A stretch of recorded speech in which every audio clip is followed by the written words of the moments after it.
Hello viewers, this is Pallavi Rath, a first year MBBS student from MKCG Medical College and Hospital, Berhampur. आप लोगों के boards तो ख़त्म हो चुके होंगे and I hope that you all had done really well in your exams. So अब जब आपका एग्ज़ाम ख़त्म हो चुका है, now you all might be wondering that अब आगे क्या? Maybe this is the very moment when you are going to decide that तुम अपनी लाइफ में क्या करना चाहते हो आगे, अपनी कैरियर को क्या बनाना चाहते हो. So this part of this video I am telling for those people who are taking NEET as an option. अगर आप NEET के लिए extremely dedicated हो and आपका ये बचपन का सपना है कि आप MBBS करें, डॉक्टर बने, then I would suggest you to skip this part. एक PCB स्टूडेंट होने के नाते most of you might be thinking to give NEET as an option. Like अगर तुम्हारा ये तो पहला अटेम्प्ट है तो ये तो चलता ही है, पर अगर तुम्हारा ये मतलब सच्ची में इसमें कोई इंटरेस्ट नहीं है, I mean, अगर तुम पेरेंट्स प्रेशर की वजह से कर रहे हो या फिर ऐसा कुछ है कि तुम्हें लग रहा है कि अभी तो इसी का क्रेज़ है, अगर ऐसा कुछ वजह है नीट देने की, then I would say that don't give NEET. I don't mean to demotivate you. Like अब आपको लगता होगा कि दीदी का तो नीट हो गया, दीदी MBBS कर रही है एंड हमें बता रही है कि नीट मत करो. भाई मैंने नीट किया है, सो आई नो दैट कितना मुश्किल है ये. This needs a lot of patience and consistency. So अगर तुम्हारा मन नहीं है ना तो तुम ऐसे प्रेशर में आके इसको नहीं कर सकते. If you are confuse regarding this कि तुम कैरियर में क्या करना चाहते हो, then take some time. And ये तो फर्स्ट अटैम्प्ट है वैसे भी, बस एग्ज़ाम दो, अच्छा हुआ तो सोचना फिर. अब सुन लो, जो लोग बहुत सीरियस हो नीट को लेके, आई वुड से दैट बहुत फॉर्चुनेट होते हैं जो लोग जिनका 11th-12th के साथ ही नीट क्लियर हो जाता है. ऑब्वियसली वो लोग बहुत टैलेंटेड होते हैं क्योंकि उनका 11th और 12th का बेस कॉन्सेप्ट्स क्लियर होता है, सो चीज़ें ग्रैब करना इजी हो जाता है उनके लिए. सो अगर तुम्हारा 11th का कॉन्सेप्ट वीक है, मोस्टली बहुत लोगों का 11th का ही वीक होता है, जैसे कि मेरा भी था, so it does take time, so it requires lot of patience. So अगर टाइम लग सकता है, ऐसा नहीं कि 3-4 ड्रॉप लेना एक कन्फर्म है, जल्दी भी हो सकता है, बट तुम्हें उस हिसाब से मेहनत करनी होगी and everything not be easy. So इस अटेम्प्ट में होगा या ना होगा इसका कोई गारंटी नहीं है, but it's okay, you can try. Okay fine, काफ़ी सारी मोटिवेशनल बातें हो गई, but I am saying you gonna thank me later for this. So now it's time to talk about the real thing, the strategy. तो मैंने इसको 42 दिन में डिवाइड किया है. 42 दिन मतलब 42 डेज, सो 6 वीक. अब 6 वीक्स में तुम कैसे किस तरह से पूरे सिलेबस को कंप्लीट करोगे एक बार और उसका रिवीजन करोगे. देखो पूरा सिलेबस तो होगा नहीं, पर हाँ कुछ कुछ इम्पोर्टेंट टॉपिक्स जैसे हाई वेटेज वाले चैप्टर्स उसको जैसे अच्छे से कर सकोगे, जैसे तो मैक्सिमम से मैक्सिमम मार्क्स स्कोर कर सको. एंड अलग चैप्टर्स जो कि ईजी होंगे या फिर लेंदी, और कुछ इम्पोर्टेंट टॉपिक्स जिसको तुम PYQ से कवर कर सकते हो. तो ये सबको मिला के तुम कैसे 6 हफ्ते में इसको पूरा का पूरा कंप्लीट करोगे, इस बारे में अभी मैं बात करने वाली हूँ. अगर तुम इस वीडियो को 42 वीक से पहले देख रहे हो, अगर तुम्हारे पास कुछ एक्स्ट्रा दिन अभी भी है, तुम इसको रिवीजन के हिसाब से यूज़ कर सकते हो. रिवीजन लाइक तुम बैकलॉग्स क्लियर करो, मतलब जो चैप्टर्स तुमने पहले से पढ़ रखा है, अगर उस चैप्टर्स का कुछ बाकी है, मतलब मे बी उस चैप्टर्स के कुछ क्वेश्चंस प्रैक्टिस करने को बच गए थे या फिर कुछ पार्ट उसमें तुमने कवर नहीं किया है, तो उसको अभी तुम अच्छे से कवर कर लो. फिर अब जब तुम ख़त्म कर लोगे, अब जब 42 दिन बचेगा, तो तुम पहले वीक में क्या करने वाले हो कि पहले वीक में तुम कुछ मतलब हाई वेटेज वाले इजी चैप्टर्स को ले सकोगे. जैसे कि मतलब मॉडर्न फिजिक्स से अच्छा मार्क्स आते हैं, बहुत सारे क्वेश्चंस आते हैं उसमें से, एंड वो बहुत इजी भी है. और बायो में ऐसे पकड़ सकते हो इकोलॉजी वाला यूनिट. अभी एनवायरमेंटल इश्यूज वाला चैप्टर डिलीटेड हो गया है, सो उसको छोड़ के बाकी 3 चैप्टर्स वो भी बहुत स्कोरिंग टॉपिक्स हैं.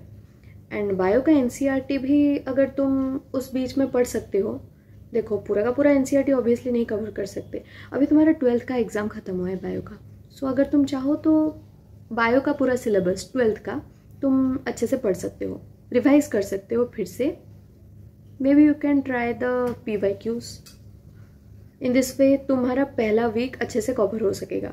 तो तुम पहले वीक के बाद जब 2nd वीक और 3rd 4th ये 3 वीक में तुम अपना टारगेट्स बनाओ. अपने टारगेट्स में लिखो कि तुम क्या क्या टॉपिक्स को कवर करोगे। 3 वीक मतलब कितने दिन बचा, 7 3 21 डेज। 21 डेज में तुम क्या क्या टॉपिक्स कवर कर सकोगे। कुछ ईजी चैप्टर्स का मैं दे दूँगी, अभी लिस्ट शेयर कर दूँगी, उस चैप्टर्स को तुम करना। और एक चीज़ है कि तुम हर संडे टेस्ट दोगे। टेस्ट में मार्क्स आए ना आए doesn't matter.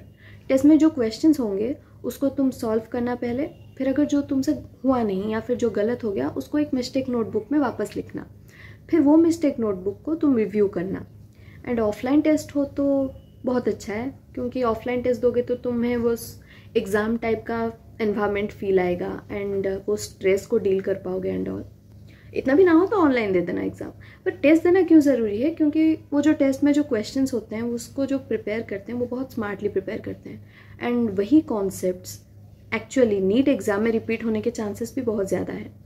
For bio I would say like try to complete 1 unit, at least 1 unit within 1 to 2 days।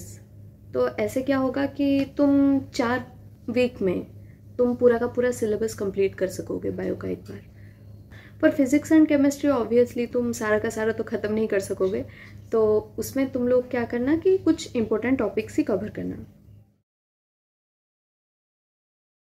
So in the 5th week, अब जब 1 महीना ऑलमोस्ट कंप्लीट हो चुका है और बहुत सारे सिलेबस तुमने कंप्लीट कर लिया है अपने हिसाब से, तो it's time to give the mock test.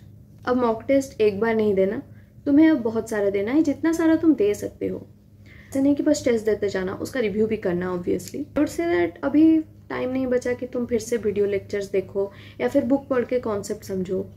Now learn concepts through solving questions. At the end in the last week don't panic, अभी ये टाइम है तुम्हें रिवाइज करने का कि तुम कितने सारे चैप्टर्स पहले से जो पढ़े हो उसको अभी बार बार रिवाइज करना। अब no more giving test, not watching any lectures, no more new topics.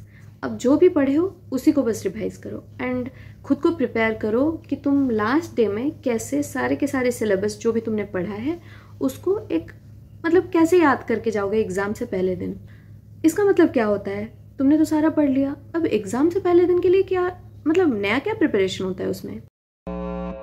Short notes बनाओ, तुमने जो जो पढ़ा है उसका एक फॉर्मूला शीट बनाओ।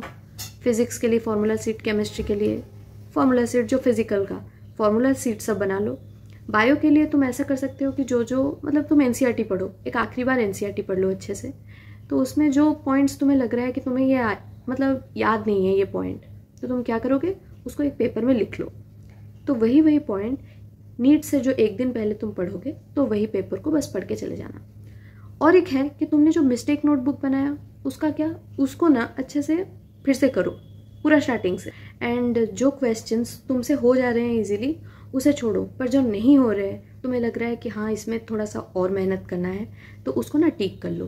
तो एग्ज़ाम से जो एक दिन पहले क्या करोगे वही टिक वाले क्वेश्चंस को ही बस पढ़ना। तो अब जब तुम्हारे सारे काम इतने प्रिसाइजली मेंटेन्ड हो चुके होंगे, तुमने सारा का सारा कर लिया, एक ऑर्गेनाइज्ड वे में तुमने सब करके रख लिया, तो now just sit and relax. To the end of this video, I would say that I am extremely happy that अभी इस टाइम जब तुमने बोर्ड्स एग्ज़ाम जस्ट ही ख़त्म किया है, तो अब तुम दूसरे बच्चों जैसे लाइफ को एंजॉय करने के बदले फिर से एक एंट्रेंस एग्ज़ाम के पीछे लग गए, फिर से एग्ज़ाम देने के लिए अभी इतने मोटिवेटेड होके ये वीडियो देखे। It requires just so much of confidence. हाँ सच्ची में भले ही 6 वीक है, बट इन 6 वीक्स में तुम्हारी प्रिपरेशन करने की जो मेहनत होगी ना तुम्हारी, वो ना नॉर्मल डेज से 6 गुना ज़्यादा हो सकती है, and I am sure about it. अगर भी तुमसे इस बार नीट ना हो, नीट बहुत टफ है, नीट होने के लिए लोग इतने साल ड्रॉप लेते हैं, इतना प्रिपरेशन करते हैं, और भले ही नीट 2024 क्रैक ना हो, लेकिन कुछ तो मदद होगा ही ना इससे। तुमने अभी जो पढ़ा वो नॉलेज कभी वेस्ट नहीं होने वाली, तुम्हारी प्रिपरेशन तुम्हारे आगे की प्रिपरेशन में ज़रूर मदद करेगी। वो भी छोड़ो यार, जो तुम्हारा मार्क्स आएगा नीट में, उससे तुम्हें इतना मोटिवेशन मिलेगा कि तुम नेक्स्ट ड्रॉप ईयर में जो भी ड्रॉप ईयर तुम लोगे उसमें तुम और अच्छा कर सकोगे, एंड ये जो सेल्फ मोटिवेशन मिलेगा ना, this is the biggest motivation. So जो भी टाइम है उसे कम्प्लीटली वेस्ट मत करो, जितना हो सकता है खुद से ट्राई करो। That's it, all the best.